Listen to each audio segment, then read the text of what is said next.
नमस्कार दोस्तों, राधे राधे। दोस्तों, मंगला गौरी व्रत का हिंदू धर्म में बहुत अधिक महत्व है। यह व्रत विशेष रूप से कुंवारी लड़कियां विवाह में आने वाली परेशानियों को समाप्त करने के लिए करती हैं। यह व्रत सावन मास में आता है, इसी कारण से मंगला गौरी व्रत को बहुत अधिक महत्व दिया जाता है। सुहागिन महिलाओं के इस व्रत को करने से वैवाहिक जीवन में आने वाली सभी परेशानियां समाप्त होती हैं और उन्हें संतान सुख की प्राप्ति होती है। यदि किसी व्यक्ति को मंगल दोष की समस्या है तो इस दिन की पूजा अत्यधिक लाभदायी होती है। माँ मंगला गौरी की उपासना करने से भगवान शिव और माता पार्वती की विशेष कृपा प्राप्त होती है। मंगला गौरी व्रत को महिलाएं सावन के प्रत्येक मंगलवार को रखती हैं। इस साल पहला मंगला गौरी व्रत 4 जुलाई को है, दूसरा 11 जुलाई, तीसरा 18 जुलाई, चौथा 25 जुलाई, पाँचवां 1 अगस्त, छठा 8 अगस्त, सातवां 15 अगस्त, आठवां 22 अगस्त और अंतिम 9वां 29 अगस्त। मंगला गौरी व्रत पूजा विधि। सर्वप्रथम पूजन स्थल पर गंगाजल छिड़कें। गंगाजल छिड़कने के बाद हल्दी से वहाँ पर एक सतिया बनाइए। किसी भी पूजन को करने से पहले हमें हल्दी से स्वस्तिक का निशान बना लेना चाहिए।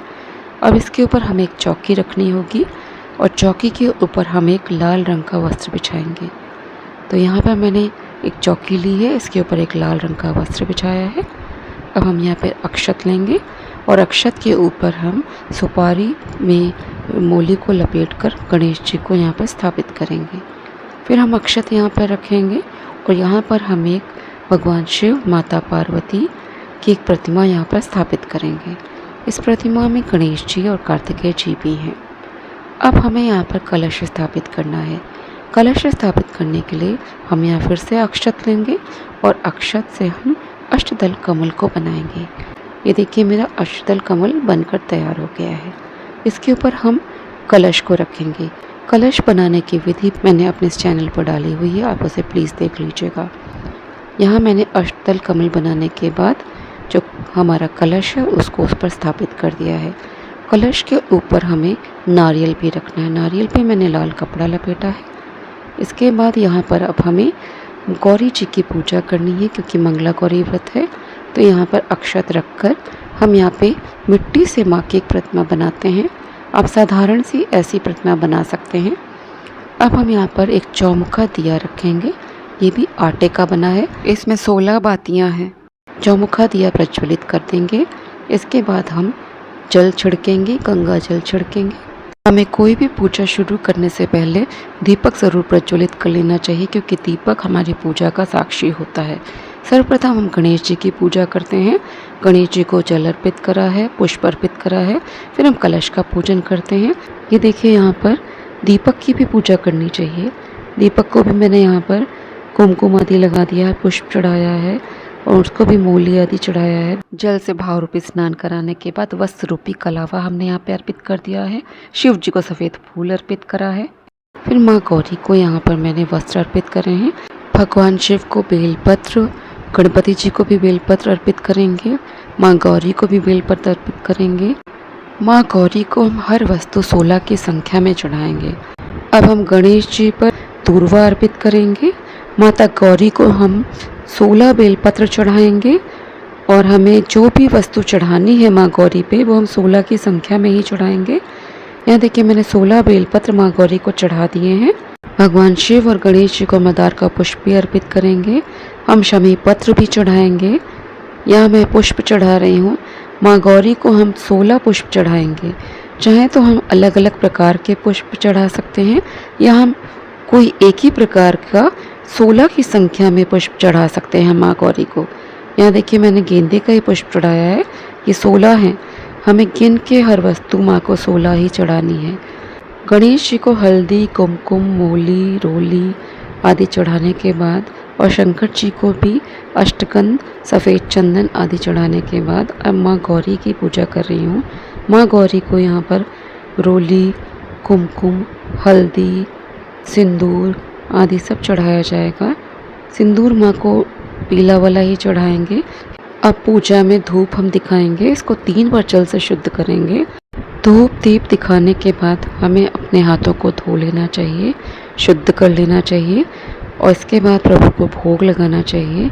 माँ गौरी को भी भोग लगाया जाएगा। यहाँ देखिए मैंने ड्राई फ्रूट्स लिए हैं। हम यहाँ पर मखाना भी लेंगे तो 16 की संख्या में चढ़ाएंगे, बादाम भी लेंगे तो 16 की संख्या में चढ़ाएंगे, किशमिश भी लेंगे 16 की संख्या में चढ़ाएंगे। 5 तरह के मैंने ड्राई फ्रूट्स यहाँ पे लिए हैं और सब 16 गिन कर मैंने माँ को चढ़ाया है। और जो गणेश जी, दीपक हैं, कलश हैं, शिव जी, उन सबको भी मैंने भोग लगा दिया है। ये देखिए मैंने यहाँ पे 16 गिन कर मैं चढ़ा रही हूँ। इस पूजा में हमें हर चीज़ मैंने आपको बताया 16 की संख्या में गिन कर ही चढ़ाना है। आप पान, सुपारी, इलायची भी 16 गिन कर ही चढ़ाएंगे। ये किशमिश है, देखिए मैंने 16 गिन के चढ़ाया है। काजू भी मैं भी 16 गिन कर ही चढ़ाऊँगी।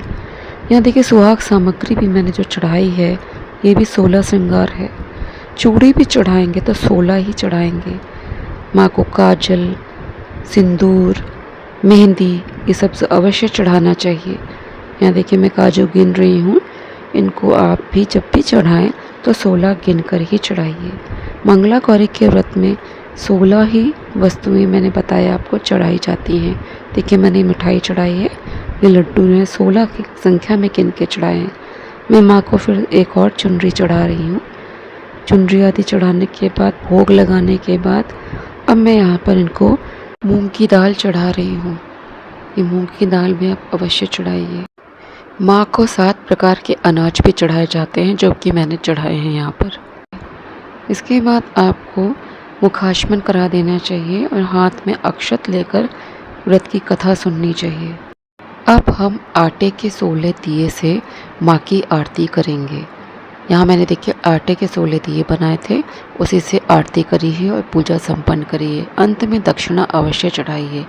माँ को देखिए यहाँ पे मैं मेहंदी दिखा रही हूँ और यहाँ पे हम सिंदूर भी माँ को अर्पित करेंगे, काजल करेंगे अर्पित, फिर हम सुहाग भी। और हम दिन भर व्रत रखने के बाद एक टाइम शाम को कुछ मीठा खा सकते हैं। इस तरह से व्रत पूर्ण कर सकते हैं। अब पूजा के बाद चौकी कैसे हटानी है मैं आपको बता रही हूँ। सुबह आपको जो दिए हैं इनसे रुई निकाल देना है और इन आटे के दियों को एक जगह रख देना है। इसी में चौमुखा दिया भी रख देंगे और ये सब गाय को खिलाना है। ये जो प्रसाद है मिठाई वाला और ड्राई फ्रूट्स का बांट लेना है, घर में भी दे देना है और आप जितने लोगों को बांट सकते हैं आप बांट दीजिए। मिठाई, ड्राई फ्रूट्स और फल आपको रात को ही चौकी से हटा लेना है। जो सूखे सूखे फूल हैं इन सबको आप उठा लीजिए एक जगह इकट्ठा करके, या तो ज़मीन में गाड़ दीजिए या सुखाने के बाद गमले में भी डाल सकते हैं। जनेऊ हम पंडित जी को दे देंगे।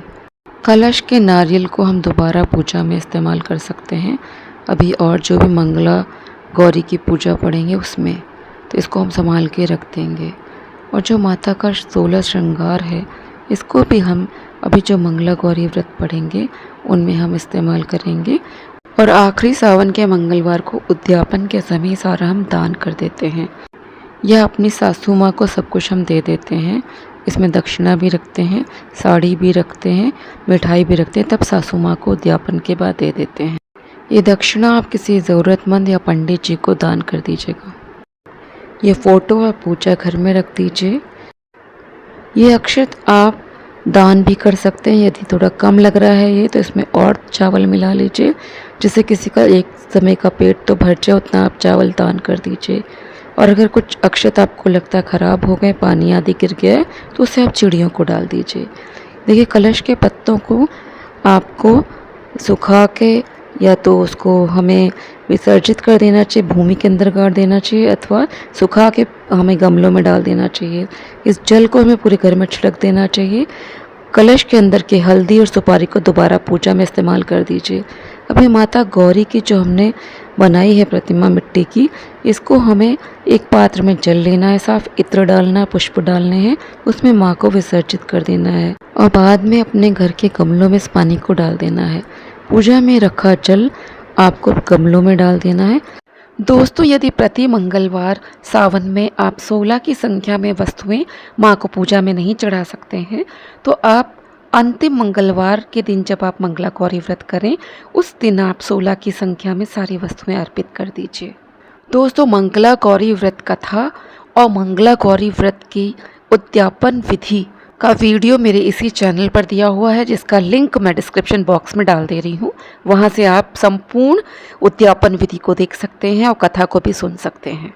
तो दोस्तों वीडियो मैं यहीं पर समाप्त करती हूँ। वीडियो यदि उपयोगी लगा हो तो वीडियो को लाइक करें, शेयर करें, मेरे चैनल को सब्सक्राइब करना ना भूलें। जय श्री कृष्णा, जय श्री राधे।